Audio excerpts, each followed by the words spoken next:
Assalamualaikum warahmatullahi wabarakatuh. Hai para pencinta catur dan para caturmania, selamat datang kembali di Legenda Catur Dunia.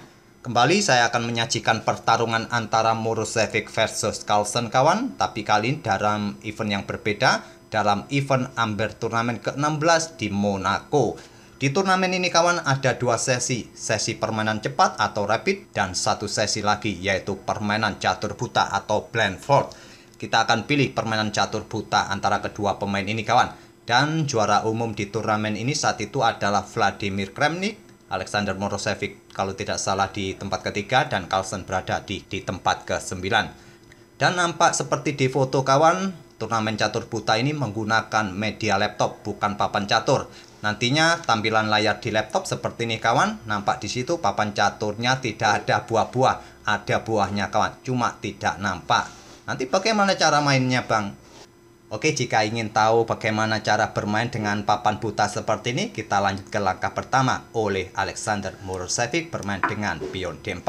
Carlsen membalas dengan kuda F6, selanjutnya kuda F3 dan pion E6. Morosevic melanjutkan dengan pion C4 dan Carlsen membalas dengan permainan Queen's Indian Defense, pion B6, pion G3, gajah A6. Bagaimana kawan? Kalian sudah mempunyai bayangan bentuk diagramnya seperti apa? Kalau seorang Grandmaster sudah ada kawan sampai langkah-langkah pembukaan, bentuk diagramnya sudah terlihat di depan mata walaupun bidak-bidak tak nampak kasat mata di layar seperti ini. Apakah kalian masih sanggup melanjutkan dengan tampilan goib seperti ini kawan? Apakah kalian sudah membayangkan bentuk diagramnya seperti apa? Apakah seperti ini bayangan di kepala kalian bentuk diagramnya sekarang? Kalau kalian sudah tak sanggup, tolong angkat tangan, kita akan lanjut ke bentuk papan yang normal saja. Oke, kita ke bentuk papan yang normal saja kawan. Karena tampilan dari Lichess tidak bisa membaca data permainan blindfold kawan, jadi saya pakai tampilan dari chess.com. Saya tidak menggunakan tampilan dari program sebelumnya kawan. Nanti kita tidak bisa melihat mana langkah terbaik, langkah kesalahan, ataupun langkah brilian. Oke, kita ulangi lagi langkah-langkahnya. Di sini tadi Morosevic mengawali dengan pion D4 dan kuda F6. Oleh Carlsen kuda F3, pion E6. Sebetulnya saya kurang suka kawan dengan tampilan review game dari chess.com karena terlalu banyak review tanda seperti ini, tanda buku. Ini artinya adalah teori pembukaan, yaitu textbook kawan. Dan selanjutnya pion B6 bermain dengan Queen's Indian Defense. Pion G3, gajah A6 mengincar pion, di sini di backup oleh menteri di B3 dan Carlsen melanjutkan dengan pion C6. Langkah yang tidak disukai kawan, patutnya tadi melanjutkan pengembangan kuda C6 bisa dilanjutkan. Nanti mungkin kuda berkembang ke peta D2 balasan putih, tapi Carlsen memilih dengan pion C6. Dan dilanjut dengan kuda C3, pion D5 langsung menantang pertukaran pion, diterima oleh Morosevic, dipukul balik menggunakan pion C, lajur C sudah terbuka penuh kawan, bisa dimanfaatkan oleh salah satu beteng pemain ini di langkah berikutnya. Selanjutnya adalah gajah F4, melanjutkan pengembangan dengan ide, kemudian beteng ini siap menempati lajur C yang sudah terbuka penuh, dan dilanjut dengan gajah C4. Menteri mundur ke D1, peta yang tidak disukai oleh Stockfish. Stockfish lebih menyukai menteri ini ke peta C2 kawan. Selanjutnya kuda berkembang dan di sini bisa melanjutkan pengembangan atau menarik mundur kuda ke peta D2 mengancam gajah. Setelah gajah ini kembali ke tempatnya kawan, bisa bermain dengan pion E4 membuka tantangan pertukaran gajah, dipukul balik oleh raja, tak ada masalah, raja nanti bisa naik, beteng bisa keluar. Dan inilah langkah-langkah atau rekomendasi yang disarankan oleh Stockfish. Tapi tadi Morosevic memilih menterinya mundur ke D1 dan Carlsen melanjutkan dengan kuda C6 dan kuda mundur ke D2 mengancam gajah. Gajah kembali ke A6, menteri kembali keluar memberikan double attack kawan pada kuda serta gajah.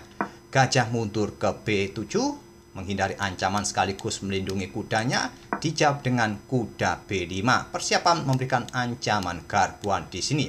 Kira-kira dalam posisi seperti ini kalian memilih langkah seperti apa kawan untuk mempertahankan peta C7 ini dari ancaman garbuan kuda yang mendapatkan dukungan dari gajah. Carlsen memilih melangkah raja ke D7 untuk mempertahankan posisi agar tidak terkena garbuan kawan. Apabila pada posisi seperti ini mempertahankan dengan beteng digeser ke peta C8, maka kuda bisa mendapatkan pion ini kawan. Setelah beteng ini digeser kembali untuk mengepin kuda terhadap menteri, kuda akan pukul kuda. Sama-sama untuk menantang pertukaran menteri di sini kawan. Itulah yang bisa terjadi. Tapi Carlsen tadi memilih langkah raja bergerak ke D7. Langkah yang bagus kawan, yaitu great move. Selanjutnya adalah gajah G2. Di sini pion A6, kuda mundur kembali ke C3, dan gajah D6 menantang pertukaran gajah gelap. Bukan langkah terbaik. Pada posisi ini langkah terbaik adalah pion B5 mengusir menteri. Sekali lagi kawan, kita menganalisa permainan ini ke dalam bentuk permainan biasa sebagai bahan belajar. Memang ini adalah permainan blindfold, mungkin sulit bagi kedua pemain untuk menentukan atau berkreasi dengan langkah-langkah terbaik. Sekali lagi, analisa kita gunakan analisa yang normal saja untuk bahan belajar. Gajah D6 tadi dimainkan oleh Carlsen dan terjadi pertukaran gajah gelap dipukul balik oleh raja. Selanjutnya pion E4 untuk menantang pertukaran pion di sini kawan. Dan apabila sekarang tantangan ini diterima, akan dipukul balik menggunakan kuda C, bukan kuda D kawan. Dan mungkin akan terjadi pertukaran kuda di sini, akan dipukul balik oleh kuda dan kembali skak. Raja mungkin akan terpaksa ke C7. Selanjutnya beteng akan menempati lajur C ini kawan. Itulah yang bisa terjadi apabila pada posisi seperti ini terjadi pertukaran pion pusat. Di sini hitam atau Carlsen mengancam menteri terlebih dahulu, dan sebelum memindahkan menterinya, Morosevic memanfaatkan tempo dengan melakukan skak garbuan. Tentu saja kuda ini tidak akan tewas kawan, karena posisi menteri putih juga dalam ancaman. Raja mundur ke C7 dan menteri mundur ke D1. Di sini kuda mundur ke D7 menghindari serangan juga, persiapan mungkin tantangan pertukaran pion F. Selanjutnya kuda naik ke B3 dan di sini beteng C8. Mengeluarkan betengnya agar nanti setelah raja mundur atau bersembunyi, betengnya sudah aktif kawan. Dibalas dengan menteri G4, bukan langkah terbaik. Harusnya langkah terbaik memanfaatkan tempo untuk segera rokade, tapi Morosevic memanfaatkan tempo untuk menyerang pion G7 dan dijawab Carlsen dengan didorong pion ke G5. Didorong dua petak kawan karena merasa ada dukungan dari menteri, tapi bukan langkah terbaik. Pada posisi ini kawan, menteri ke E7 bisa jadi pilihan bagi hitam melepaskan pionnya. Tapi kalau sampai dipukul oleh menteri putih ini kawan, maka menteri akan terjebak. Bagaimana cara menjebak menteri putih? Bermain dengan pion H5. Sekarang posisi menteri terjebak, nanti diikuti beteng digeser dan menteri akan tewas. Menteri sudah tidak punya petak pelarian, mau mengadu menteri di sini ada kuda kawan, maju ke sini sudah dihadang oleh pion dan sudah tidak bisa lari. Tapi di sini tadi Carlsen memilih bermain dengan pion G5-nya dan dijawab Morosevic dengan pion F4 menantang pertukaran pion. Tantangan ditolak, Carlsen bermain dengan pion H6, dijawab dengan rokade. Selanjutnya raja mundur ke B8 mencari tempat yang lebih tertutup kawan, tapi bukan pilihan terbaik. Tadi engine menyarankan beteng naik ke H7. Dan di sini Morosevic juga melakukan langkah yang tidak akurat. Maklum ini adalah permainan catur buta. Tampilan di papan tidak nampak seperti yang saya tunjukkan tadi. Langkah terbaik tadi bagi putih pada posisi seperti ini tadi kawan adalah pertukaran pion F pukul pion G5 ini untuk membuka lajur F bagi beteng menyerang pion ini kawan. Tapi di sini tadi lebih memilih mengaktifkan betengnya tadi kemana kawan? Ke petak C1. Maksud saya ke petak D1. Dan Carlsen membalas raja bergeser ke A8. Langkah ini malah langkah blunder dari Carlsen. Bermain dengan beteng naik ke C7, tapi mencari langkah beteng naik ke C7 dengan langkah atau ide berikutnya juga sulit bagi pemain tanpa melihat bidak-bidak di atas papan secara keseluruhan kawan. Jadi maklum saja langkah blunder seperti dalam permainan blindfold, tapi juga tidak terlalu fatal, maksudnya tidak terlihat apa yang akan didapat oleh putih di langkah berikutnya. Di sini kawan, Morosevic melanjutkan dengan pertukaran pion F pukul pion G5, langkah terbaik atau great move dipukul balik oleh pion H dan beteng ambil pion F7. Sekarang Morosevic untung satu pion di sini kawan. Dan pion ini sekarang menjadi pion lemah, bisa dipukul nanti oleh menteri putih kawan. Apakah ingin dipertahankan dengan kuda F8?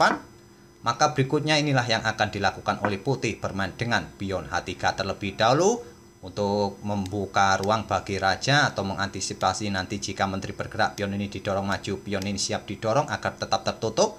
Atau pada posisi ini hitam juga merespon dengan menteri E8 mengincar beteng dan beteng akan ditumpuk. Dengan kekuatan dua beteng di lajur F ini kawan, posisi beteng akan semakin kuat. Itulah yang terjadi jika kuda lompat ke peta F8. Tapi Carlsen di posisi ini kawan, dia tidak bermain dengan kuda ke peta F8. Dia mengorbankan kudanya pukul pion E5, menggarpu beteng serta menteri. Di sini pengorbanan diterima, tidak dilanjutkan langsung pukul balik menggunakan kuda dan menggarpu menteri serta beteng kawan. Carlsen melakukan skak terlebih dahulu, ditutup oleh kuda di D4, barulah sekarang kuda ambil pion menggarpu beteng serta menteri. Di sini kawan, Morošević memberikan respon yang sangat baik dengan langkah terbaik beteng ambil gajah untuk menantang pertukaran menteri, tapi tantangan ditolak Carlsen. Dia memilih ambil beteng terlebih dahulu. Jika kuda ambil menteri terlebih dahulu, maka Carlsen rugi 1 perwira. Oleh karena itulah Carlsen ambil beteng terlebih dahulu, barulah sekarang menteri ambil pion E6 dan kembali memberikan tantangan pertukaran menteri. Diterima oleh Carlsen, dipukul balik oleh kuda. Selanjutnya adalah pion G4. Di sini kuda mundur ke F4, bukan langkah terbaik juga sebetulnya. Pada posisi ini kawan, beteng ambil pion ini merupakan jalan terbaik bagi putih dan persiapan discover check. Mungkin kuda akan lanjut ke peta F3 skak, dipukul oleh gajah, dipukul balik oleh pion. Di sini pion H4 bisa dilanjutkan oleh putih kawan agar tidak kena incaran dari beteng hitam. Raja siap naik untuk mengincar pion ini di langkah berikutnya dan seterusnya. Tapi di sini tadi Morošević memilih menarik mundur kudanya ke F4, Carlsen membalas dengan raja bergeser dan dilanjut dengan beteng ambil pion D5. Setelah raja bergeser sudah tidak ada ancaman lagi discover attack. Di sini kuda F3 lanjut Carlsen, disikat oleh gajah, dipukul balik oleh pion. Selanjutnya beteng D7 terlebih dahulu skak, raja mundur ke B8 dan sekarang pion H4. Pion B4 oleh Carlsen, di sini kuda ke E4, selanjutnya beteng C2 mengincar dua pion putih ini kawan. Dibalas Morošević dengan tantangan pertukaran beteng untuk melindungi pion-pionnya. Tantangan ditolak, di sini di backup dengan beteng di C8. Apabila nanti terjadi pertukaran beteng masih bisa dipukul balik dan tetap memberikan ancaman di baris kedua pertahanan putih, tapi tetap diladeni oleh Morošević. Beteng pukul beteng dipukul balik oleh beteng hitam. Selanjutnya pion H5. Dia tidak memperdulikan pion-pionnya ini kawan. Dia fokus untuk mempromosikan pionnya yang tinggal 3 langkah lagi. Carlsen ambil pion B2, pion didorong maju ke H6 dan beteng B1 skak. Di sini kawan, jika raja bergerak ke peta F2, beteng siap meluncur ke peta H1 mengincar pion ini kawan.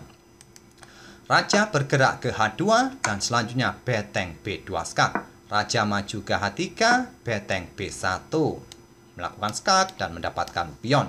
Raja maju ke G4, di sini beteng H1 dan kuda H3 memblokade akses beteng mengincar pionnya agar pion ini bisa promosi. Di sini pion F2 ingin mempromosikan pionnya juga kawan, tapi setelah disikat oleh kuda, di sini Carlsen menyerah.